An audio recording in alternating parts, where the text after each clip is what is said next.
we go. And I'm also going to share my screen. And here we go. Okay. So last week we started with part one about this, and then we got to about artificial intelligence and mainly about this app, ChatGPT, which allows for, if you pay for it, you can it can write essays. It can probably write a PhD dissertation, can write a whole variety of things for you, and it does an amazing job. If it's free, if you don't pay the monthly subscription for it, which I haven't, it will write something 400 words long. So again, so theoretically, I could ask it to write a newsletter article for me, and it would be taken care of. So clearly, though, it would need to be reviewed and edited, because you can't necessarily assume that all the facts that ChatGPT would include in it would be accurate. So there are a number of issues that we touched on last time, and I wanted to continue looking at Rabbi Daniel Nevin's paper for the Committee on Jewish Law and Standards about this, halachic responses. That is, halacha is the word in Hebrew for Jewish law. So Jewish legal responses to artificial intelligence and autonomous machines, right? What are Jewish issues related to artificial intelligence, right? That is a robot, building a robot to do work for you, and also autonomous machines like self-driving cars or drones, as certainly drones that the Army and the Air Force use, right? So that makes it safer on the part of the Army that's deploying the drone. It's safer to use the drone than to risk the life of the pilot flying a plane into enemy territory and dropping a bomb that way. Use a drone to do that, which is directed from some safe space far away from where the drone is being deployed. So that's self-driving cars and autonomous machine and drones are just a couple of examples of autonomous machines. So I wanted to look at some of the issues that Danny Nevins brings up in this paper that, as you see, it was published near almost 4 years ago, with unanimous approval by the law committee, which is unusual, by the way. There are the law committee is such that it votes on papers that are submitted to it, and if it has the requisite amount of votes, and I forget what the minimum requisite is right now, then it's an accepted position. So even if it's a minority that vote in favor, if it reached the threshold of how many people voted for it, it can be an accepted position that rabbis can follow. Okay, so that's just one thing that the law committee voted on when it was established 100 years ago, which creates the difference of practice within the conservative movement today. The fact that minority opinion versus majority opinion can be followed, and not only the majority opinion being followed, creates a more diverse conservative movement. So a major issue with this years ago, decades ago already, was about egalitarian practice, right? So at the time, 50 years ago, when egalitarian practice was approved by the law committee, that is counting women in a minyan, allowing girls to become bat mitzvah and Shabbat morning fully, et cetera, not all conservative synagogues adopted these practices right away. So there was a great divergent practice within the conservative movement. And just in our greater Washington area, 50 years ago, I'm sure half of the synagogues were egalitarian and half were not. By the time I came in 1994, our congregation was partially egalitarian, not fully, and Or Kodesh and Har Zion were also non-egalitarian synagogues. So now the only non-egalitarian synagogue, conservative synagogue in the area is still Har Zion. Every other conservative synagogue in the area now is fully egalitarian, and Or Kodesh, which was a very traditional, it still is a traditional synagogue, but it has had a woman cantor for the past few years. So they've embraced the egalitarian, gender egalitarian practice. So and there are only a handful of non-egalitarian conservative congregations in North America still left, and I think most of the handful are in Toronto. Okay, so that's just a comment about the law committee and how the law committee works. I wanted to continue this discussion today just to look at the issues that Danny Nevins brings up here. We looked at the very beginning of this paragraph last time, but let's go back to it and continue his introduction to it, because I think some of the ethical issues based on the literature, academic literature on artificial intelligence is important for us to know. Among the extraordinary developments of our digital age, perhaps none is as startling as the introduction of smart machines that function without direct human supervision in an open and dynamic environment, with the possibility of significant and even lethal consequences for people. So I just let's parse that out. So there are machines around today that do work for us that potentially could be harmful to people and to the world, right? So the fact that there is such a thing as a self-driving car is potentially lethal, because you put such a car on the road with other cars, then something happens to that self-driving car, accident could happen.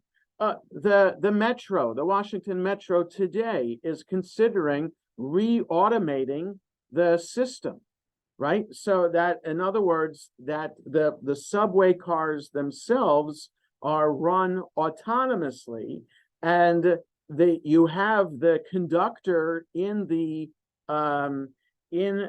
rail car just as a backup, right? And so I remember the accident that happened with Metro a number of years ago. Was it outside the Tacoma Park station on the Red Line, something like that, where one train rammed into the other one from behind because something happened with that autonomous driving system for Metro. So now it was under review since then. It's been 10 years, maybe, something like that, since that it's been under review. And now they're going to be testing it again to see if they can go back to that. There are advantages, of course, of having an autonomous system, but there are great disadvantages when people's lives are at stake. So that's what this is talking about.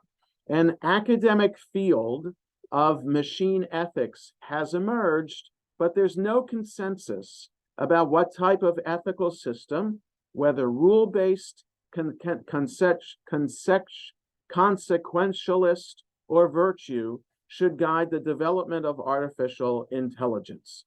Right, and we looked at last time this footnote with from Isaac Asimov's 1942 story, which kind of predicted artificial intelligence. Okay. To date, there has been negligible engagement by halakhic authorities in this discourse, despite the high stakes for both the Jewish community and society at large. So there are some issues to this that affect the Jewish community, and that's what Nevins is saying about this. And then the footnote just talks about there's Buddhist ethics, but there hasn't been Jewish ethics yet written about artificial intelligence.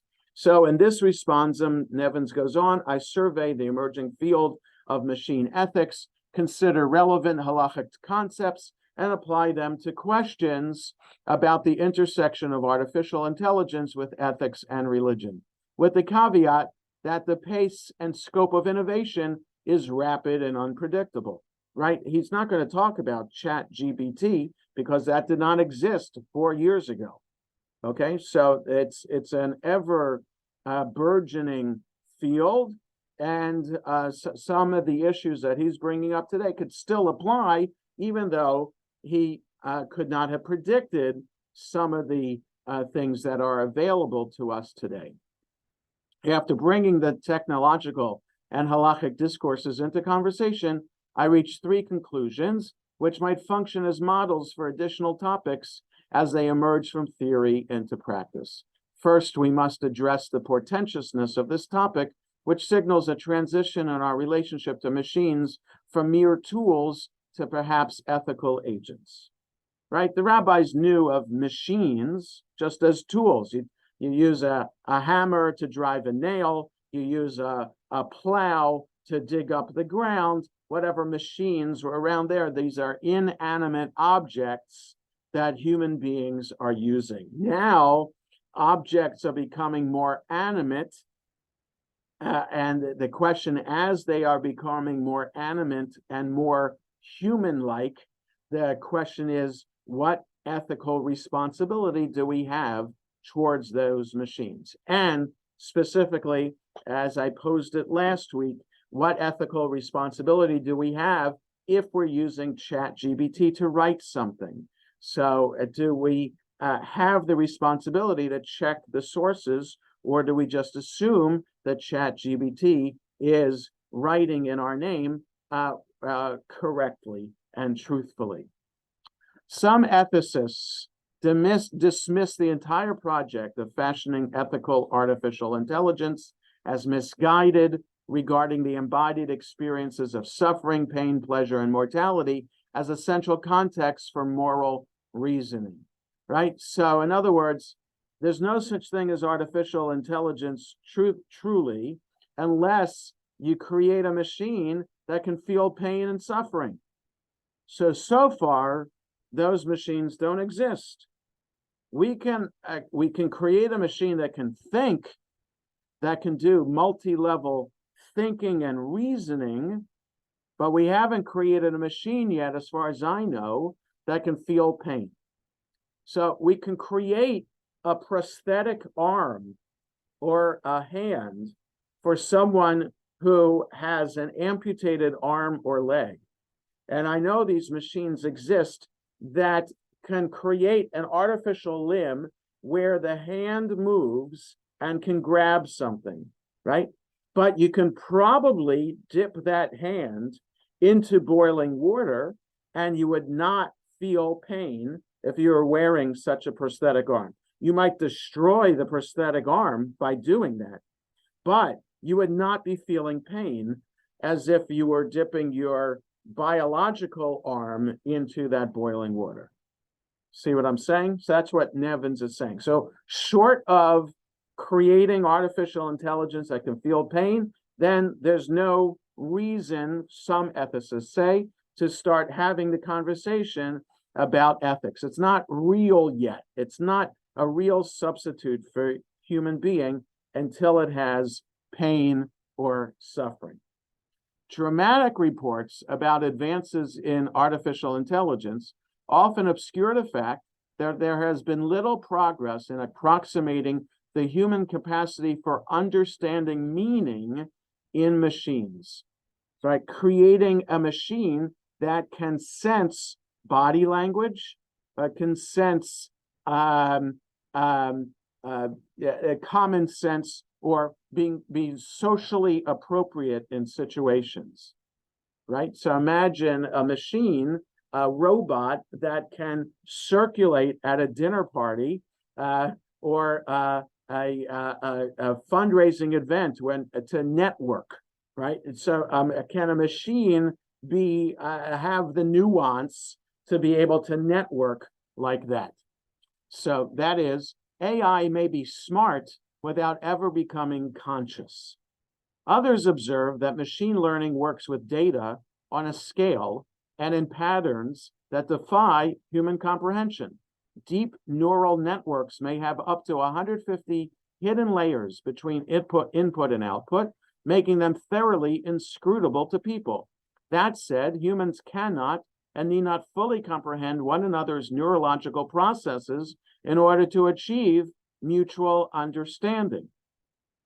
So in other words, you could create an artificial intelligent machine that can do the basic human stuff, but not the more nuanced human stuff, right? So you create a machine that can be a hand for you, but it doesn't, and that's a complex machine with all the different kinds of code that you have to write to be able to make a hand do that, and be able to connect with your brain to tell that hand to pick up something from off the ground, right? So in other words, you're not, the person who's using such an artificial hand, a robotic hand, is not typing in a message to then tell the machine to do this. It's connected to the brain so that the brain is telling it to to make a fist or to grab that object. So it's incredible the amount of advanced technology at play to create such a machine. So the question is, how advanced is it to apply ethical laws to? Okay, so is it advanced enough that it's doing work for you with such complex science behind it at play? Or is it not advanced enough to even have a conversation about it because such a hand cannot feel pain? So the question for ethicists is about consciousness. Okay, so that perhaps is the question, the Jewish question. So the Jewish question of artificial intelligence doesn't apply until there's consciousness with it. Okay, otherwise it's just a regular machine, and you would have just regular science and medical questions applied to it. Nothing ethical would be applied until there's consciousness applied. But the emerging subfield of explainable machine learning is working to bridge the communication gap between people and AI. Indeed, there's recent activism to require that AI systems be designed with the ability to report their calculus in ways that humans might understand. Amitai Etzioni and Oren Etzioni have proposed the development of an ethics bot, or AI guardian, that would supervise the functioning of other AIs to ensure that they comply not only with laws, but also with moral values. Still, robotics researchers frequently comment on the oddness of some decisions made by AI systems, which are not attuned to the contextual cues that humans associate with common sense. The disconnect between the deliberations of humans and machines is a foundational problem in the development of moral machines, right? So this is still an area of work in progress. Just one second. As somebody texted me, and okay. So it's still complex, and academics are still commenting and questioning about the different levels of AI regarding an ethics discussion. Okay, so An opposite problem, Nevin says, is that the border between natural and artificial intelligence is eroding. With the integration of biological and manufactured deliberative systems well underway. Already, people make momentous decisions with computer assistants, and such integration is expected to advance with more seamless and permanent forms. Algorithms that direct internet searches for information are generally hidden from the user. Our decisions are unconsciously guided by the presentation of results. Okay, anybody who uses Facebook knows how this works. So, for example, if you shop for something on Amazon, then Facebook knows what you've recently been shopping for, and Facebook will show ads for more of those things that you've just been shopping for. So it is scary how that works, and that it just means that your computer or your phone, just all the apps and all the software talks to each other so that it can build on this algorithm to provide more opportunities for you to shop. Okay, and the same would go with the kinds of friends you have on Facebook or the groups that you like on Facebook. Like, for example, I said that I like Jewish humor, so I like one page of Jewish humor. So several things about Jewish humor pop up on my Facebook feed whenever I go onto Facebook. Okay, so it's not just that one group, but other things related to Jewish humor come up on my Facebook feed. So that's what this is talking about, this algorithm that works behind the scenes with Google or whatever Safari, whatever internet provider you use, and that it works in collaboration with other apps like that.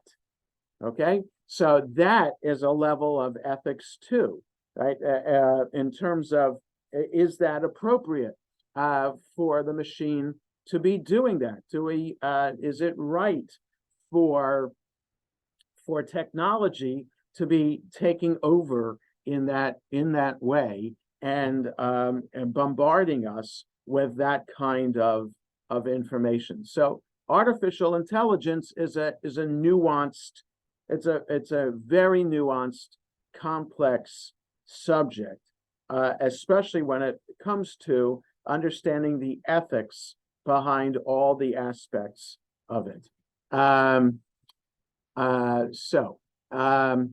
Machines regularly complete our sentences and even our thoughts. Humans depend upon artificial intelligence for a bewildering array of activities, from navigation to financial investments to healthcare decisions, generally without paying critical attention to the values implicit in the guidance given by machines. We can anticipate conflicts between humanistic or religious values and the conduct of machines. Might engineers integrate moral reasoning into the design of artificial intelligence and autonomous machines, right? So healthcare decisions can be made by machines, and what kinds of decisions are being made? Are they decisions that we agree with from a Jewish ethical standpoint? Okay, and then other decisions that are being made, do we agree with them morally and ethically? Wendell Wallach and Colin Allen chart a continuum of ethical sensitivity and autonomy required to design what they call an artificial moral agent, right? So that is a machine that will make moral choices for us. That's what an artificial moral agent is. They term the lowest level of AMA operational morality, meaning that the machine has been designed to function within certain parameters that respect the moral principles of the program. From a moral reasoning perspective, this is entirely passive. The highest level would be full moral agency, which is not possible today for an artificial agent, and they may indeed not be desirable or feasible depending on one's theory of ethics. Between these levels is a realm they call functional morality, defined as intelligent systems capable of assessing some of the morally significant aspects of their own actions, right? So there are machines available today that are capable of assessing some moral questions and then making a decision based on the pros and cons or the risks and rewards of moral decision making. So there are some, and so that becomes very crucial in this moral ethical debate. Wallach and Allen situate these levels on a grid measuring low and high levels of ethical sensitivity on the x-axis and autonomy on the y-axis. Systems that so here's the graph that he's referring to. Today's robots are on this part of the scale. So not much moral decision making and not much autonomy in the decision making. But there could come a time when there's a lot more autonomy from the machines, and we want it to be ethically sensitive too. How do you program Jewish ethics, right? So in other words, and whose Jewish ethics are they in programming a robot in that way, right? So there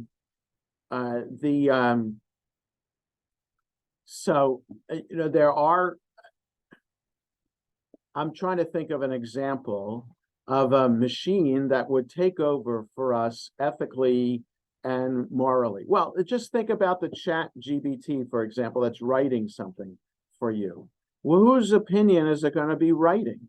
And how is it going to be appropriately representing you? And can you program and edit ChatGPT to the point that it actually reflects everything that you yourself represent politically, morally, and ethically, right? So let's say I want the ChatGPT to write an article for me about the Jewish perspective on homosexuality.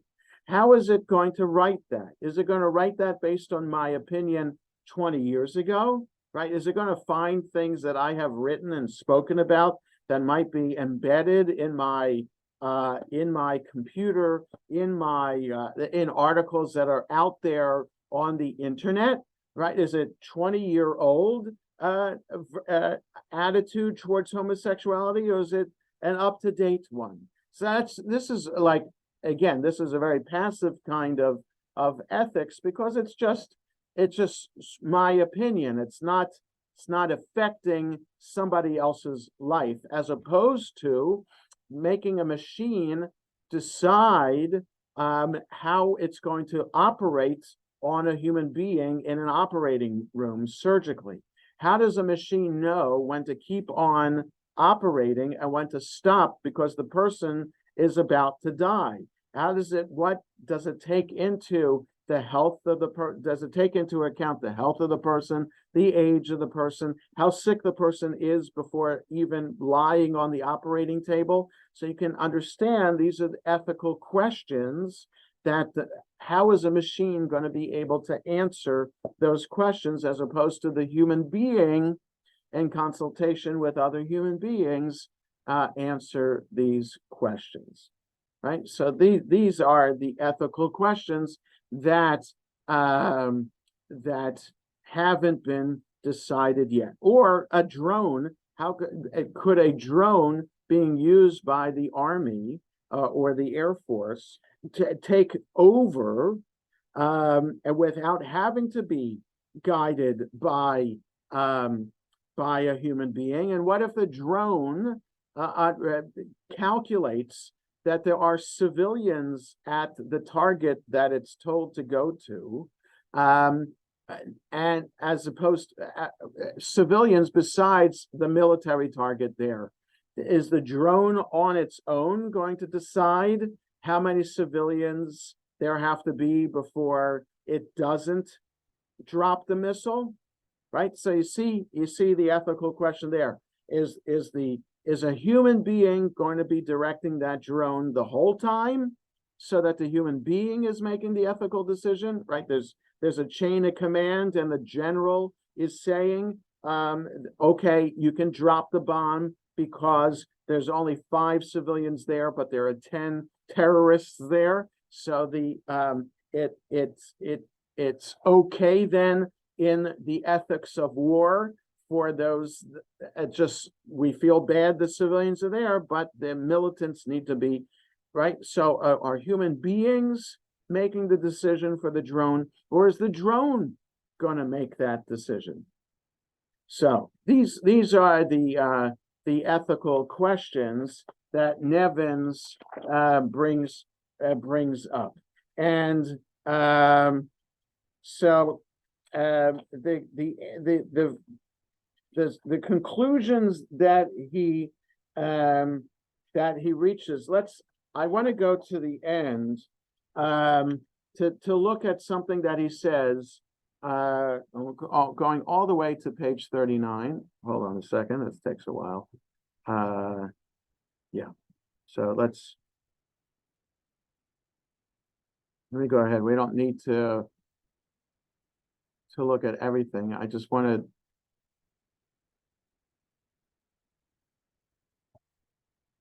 takes a while as you scroll.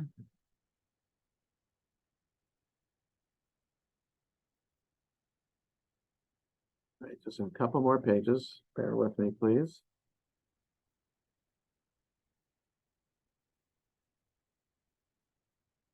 This is what I want to look at here. Training autonomous cars for accident situations. Engineers working on autonomous vehicles presume that they will be far less likely to endanger the lives of passengers or pedestrians than are vehicles driven by humans. There have been several well-publicized fatal accidents caused by autonomous vehicles, but none in which the car was forced to choose between 2 potential victims. Human drivers are not generally trained in the prioritization of lives either, except not to swerve to avoid small animals in the road, and so perhaps it is unnecessary to worry about the moral reasoning of vehicles, right? So in other words, like, what would happen, God forbid, you're driving along and then pedestrians appear and it's then too late to avoid. You have a choice to make to avoid the pedestrian or go into the next lane and cause an accident with the car that's next to you in the next lane, right? Human beings often do not make the right choice, and accidents, and often fatal accidents, occur. Can you program a car to make those split second decisions to avoid any fatalities? I'm not sure. Moreover, most of the ethical systems that are candidates to guide the development of artificial moral agents are problematic for one or another reason. Consequentialism might lead an autonomous vehicle in an accident scenario to consider the relative market value of nearby cars, or even the net worth of their occupants, swerving to hit the least expensive or wealthy among them. Right? That could be a choice that you can program it so that the car that you're driving might determine, well, there's a Chevy on one side, but there's a Lamborghini on the other side of me. So I'm going to avoid the Lamborghini because the market value of the Lamborghini is much more than the market value of the Chevy. And so therefore you got to avoid the Lamborghini because that's $100,000 or a couple $100,000 of damage that you could cause, as opposed to a Chevy, only $20,000 worth of damage, right? Such considerations might be rational, but would be judged as unacceptable for human drivers, right? So it's the driver of the car, of the Lamborghini or the Chevy, that's important. It's not the car itself, right? because ultimately, even though the driver of the Lamborghini might be very upset that the Lamborghini was destroyed, but the driver would care, you would hope, that the driver cares about their life and not the property value. Deontology that's another kind of ethics here, might prevent a car from avoiding a multi-fatality collision if the only alternative route presented the risk of one fatality, since a moral agent should never intentionally kill an innocent person. So you have a choice of one person or a few people getting hit. I think everybody would agree you avoid the lots of people getting hit for the one person that would get hit. Okay, it's a terrible choice to have to make, but I think everyone agrees less life being lost is better than more life being lost. Yet such conduct would maximize the risk for all people present. Somehow, human drivers are expected to do the right thing, even in the confusing and chaotic experience of an accident, and somehow we must anticipate the unexpected and design autonomous machines that can also do the right thing. How? One relative strength of machine intelligence is situational awareness, the ability to process information from many sources at once, which might overload a human actor, and to act according to the established decision tree. Might that be? So in other words, can a machine be designed to process a multitude of ethical situations to reach the right ethical choice, whereas a human being can't process the information fast enough before harm is done? We would conclude, recalling the teaching of Rabbi Akiva in section 4, we would conclude that a vehicle should prioritize the life of its own passenger in an accident scenario where it is either their life or that of another person, since your life comes first.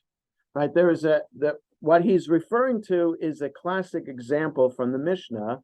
If you're walking through the desert and you have a canteen of water, but your friend does not have a canteen of water, and you don't know when the next oasis is going to come, and you need your water in order to survive the desert, you are not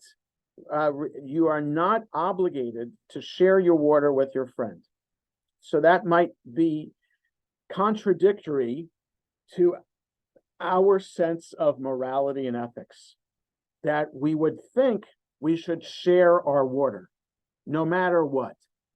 But Rabbi Akiva teaches, no, our life takes precedence over somebody else's life, even in that dire of a circumstance. So applying that at level of ethics to designing an autonomous car, the autonomous car should always prioritize the life of its passenger over the lives of other people, so that the autonomous car should be designed to always protect its occupants. And those take precedence over occupants of other cars or pedestrians, theoretically. So, but remembering Rava, we would want the autonomous vehicle to give every priority to sparing life and never intentionally to kill a person, even if that allows an accident to take the life of the passenger. So, but at the same time, somebody else is going to die. You have to weigh the occupant of the vehicle versus the pedestrian that's about to be hit, and occupants of other vehicles that might be hit too. So it's complicated. So a halachic algorithm then for a scenario that an autonomous car might have to face could be structured as follows. This is what Nevins is suggesting. If there is a risk of a collision, then the vehicle should prioritize avoiding danger to all people in the area by swerving, slowing, or accelerating as necessary. If a collision is unavoidable, then the priority should be to avoid fatality or severe bodily harm to humans.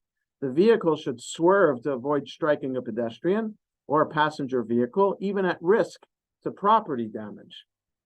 If risk of fatality is unavoidable, then the lives of the occupants of each vehicle should be prioritized by that vehicle.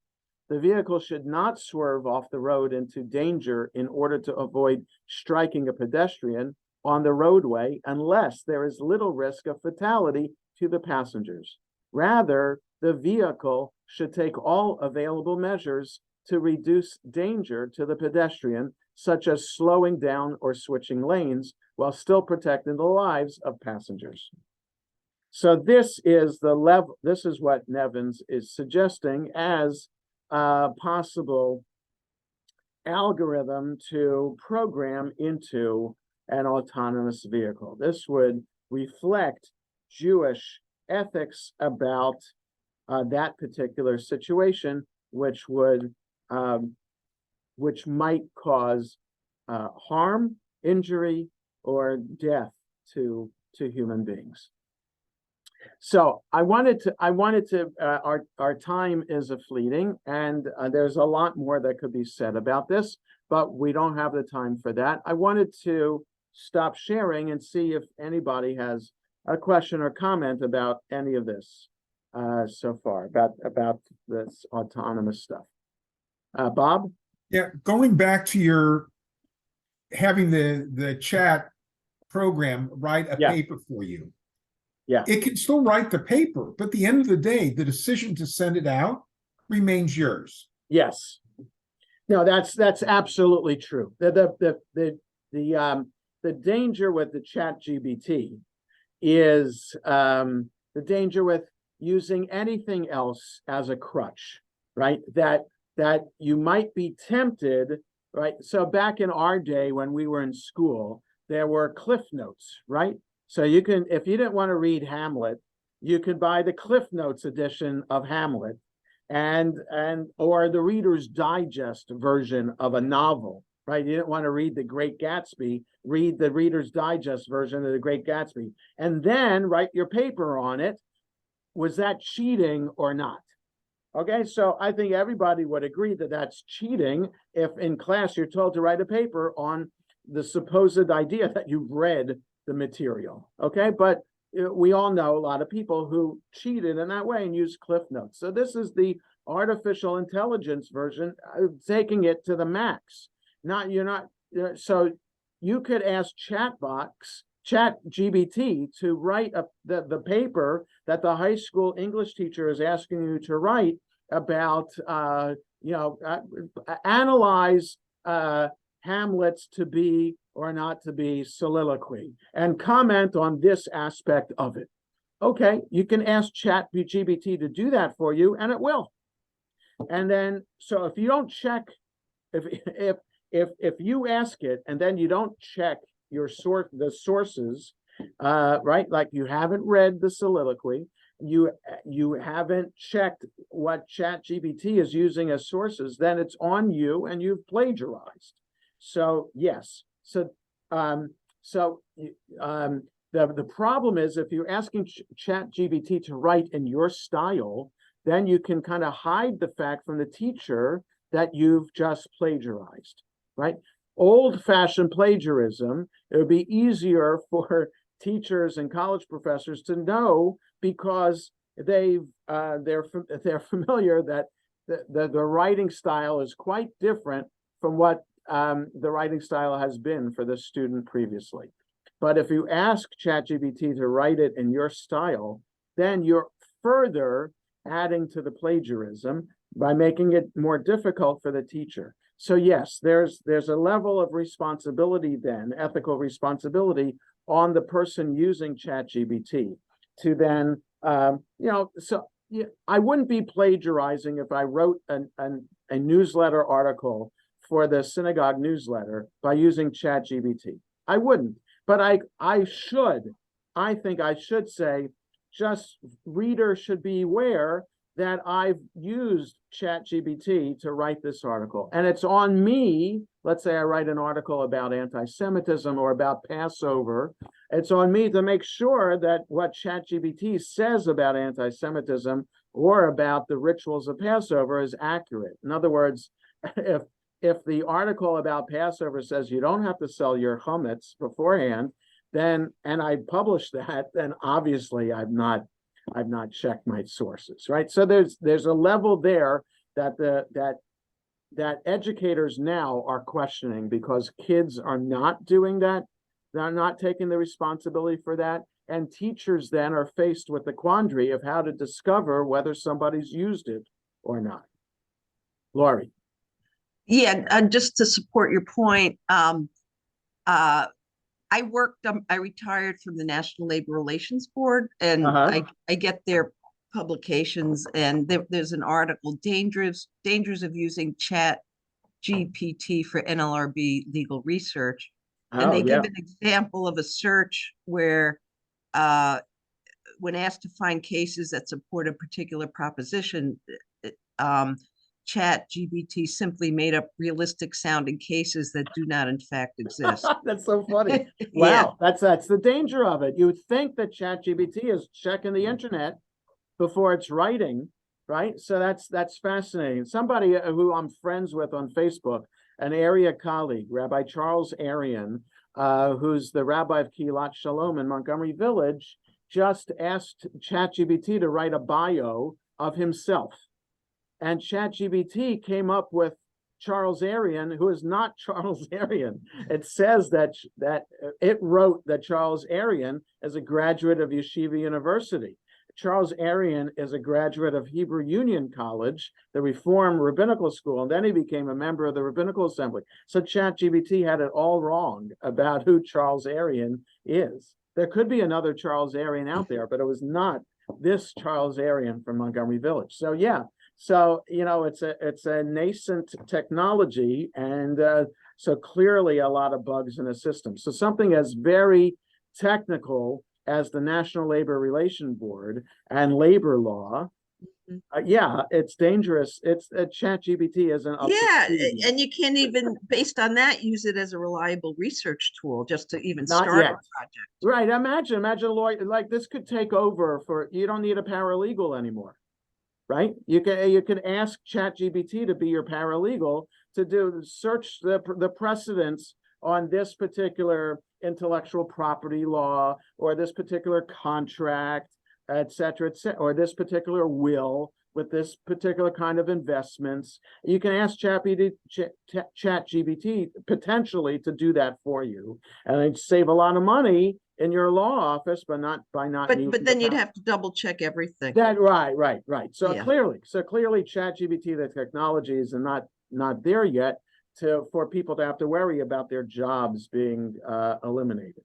But that's another aspect of this too. As technology is created, people's jobs go by the wayside. But then more jobs have to be created for the working class. I mean, that's another ethical, right? Dilemma, right? And this relates to our political viewpoint. Are we Democrats in that we want government to ensure that everybody in society is taken care of, or are we Republican and letting society take care of itself? I'm overstating and oversimplifying, right? But so how responsible are we as a society to ensure that people can make a living and be able to support family and to provide for their family, right? If technology takes over, are we supposed to care about people who don't have jobs anymore? So that's another layer to this conversation. Yes, Jules. So have Judy unmute you. I would. Yeah, no, you're not unmuted yet. Can't hear you, Jules. You have to unmute.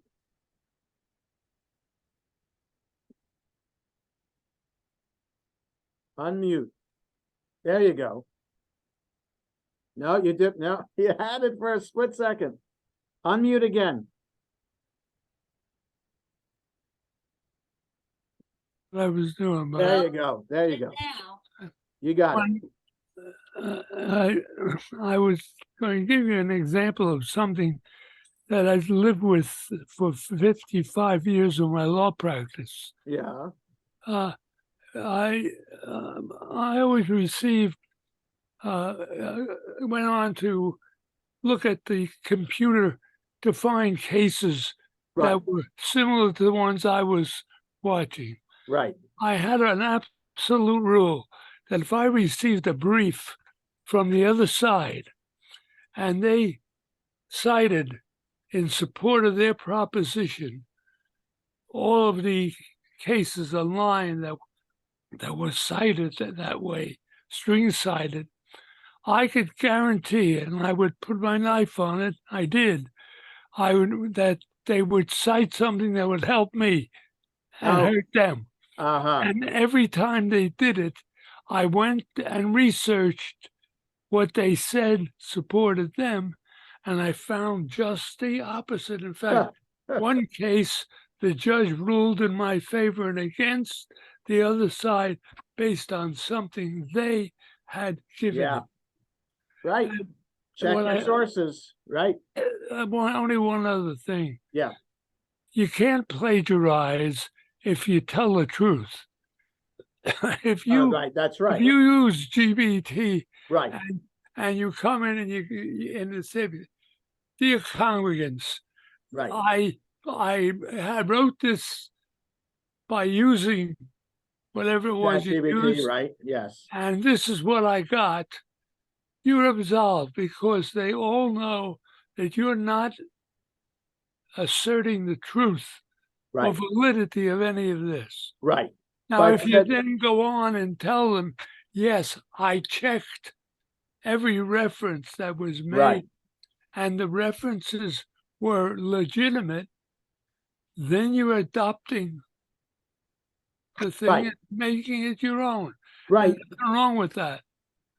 right. So the danger that some people are seeing in this, at least in the rabbi world, is that if ChatGPT writes a really nice sermon, and it can write a really nice sermon every single Shabbat, then that could make the rabbi's job a lot easier, right? You don't have to spend so much time figuring out what you're going to write about, right? If you have a topic to write, I want to talk about the burning of the Palestinian village Hirawa that happened last week. But you don't have anything that you have figured out to say yet. You maybe ChatGPT can write a sermon for you, so it makes your job easier. But then on the other hand, the flip side, the congregation saying, "What would need a rabbi for? Anybody could put into ChatGPT to write a sermon about this. What do we need laymen for?" Right? So I mean but that is the case for other things, right? What do we need synagogues for? Lots of Jews are saying we can be Jewish ourselves. We don't need the synagogue to help us be Jewish. Let's do our own startup minyan here and be Jewish that way. So there's the ChatGPT just adds another layer to what do we need this for, right? Or what do we need this person for? What do we need this institution for? And it's another layer to this conversation. All right, we'll stop here for today. I hope everybody has a happy Purim tonight. We're at 6:45 for a minyan and for the service, and then the Megillah reading at 7 o'clock. And then we have also minyan tomorrow morning, where there'll be another Megillah reading as well. So happy Purim, and thanks Jules and Judy for the background for that, enhancing our Purim too. Okay. Hey, Yasha Happy